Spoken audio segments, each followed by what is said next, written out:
اگه مثل من عاشق اسکندر کباب ترکی هستی، این ویدیو رو از دست نده. سلام، من مهتاب هستم در پسته بیکری. من همیشه عاشق اسکندر کباب بودم، یعنی یه رستوران ترکی که میرفتم حتما اولین انتخابم این اسکندر کباب بود. تنها مشکلی که باش داشتم این بود که خیلی چرب بود. و چند وقت پیش یه ویدیو دیدم توی اینستاگرام که یه پدر و پسر با هم دیگه داشتن این کباب رو درست میکردن.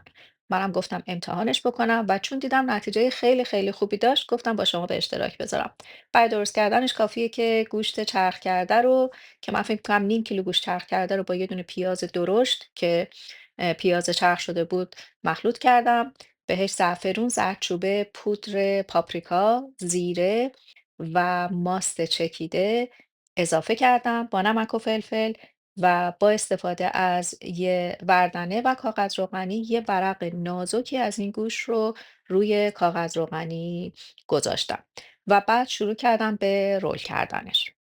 چرا از قبل روشن کردم با دمای 450 درجه فارنهایت و رول‌ها رو حدود نیم ساعت تا 45 دقیقه میذارمشون توی فرن.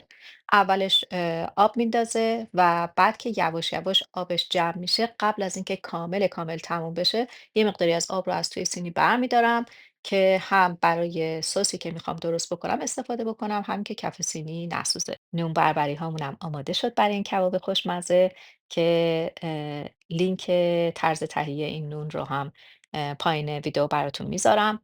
کباب ها هم آماده شد و کباب رو همونجوری که داغ هست از کاغذ روغنی جدا میکنم. و میذارمشون کنار. حالا وقت درست کردن سس هست. برای درست کردن سس گوجه این غذا یه مقداری روغن حیوانی و رب گوجه رو توی ظرف میریزم. رب گوجه رو تفتش میدم خیلی کم، بهش آب گوجه و آب گوشتی که داشتم رو اضافه میکنم. نمک و فلفلش هم اندازه میزنم و هر موقع که به غلظت رسید دیگه آماده است برای این غذا. نون بربری هم که دیدین چه بافتی داشت و نمیدونی چه عطری داره. سس رو داخل ظرف میریزم و روش نون بربری هایی رو که به تیکه های کوچیک تقسیم کردم میچینم و دوباره روی نون رو از همین سس آماده میریزم و کباب ها رو میچینم روی نون بربری. روشی که اسکندر کباب رو سرو میکنن این شکلیه. کباب رو میچینن روش و معمولا توی رستوران ها روش و روغن داغ هم میریزن که من این کار رو انجام ندادم. این کاملا به ذائقه شما و برنامه غذاییتون بستگی داره. خوشمزه است ولی خب خیلی چربه.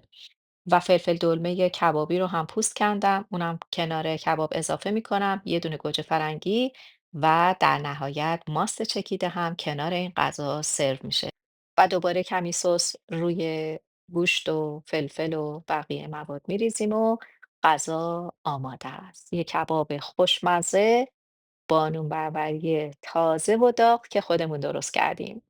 امیدوارم که شما هم این غذای خوشمزه رو درست بکنید در کنار عزیزانتون و لذت ببرید. نوش جان.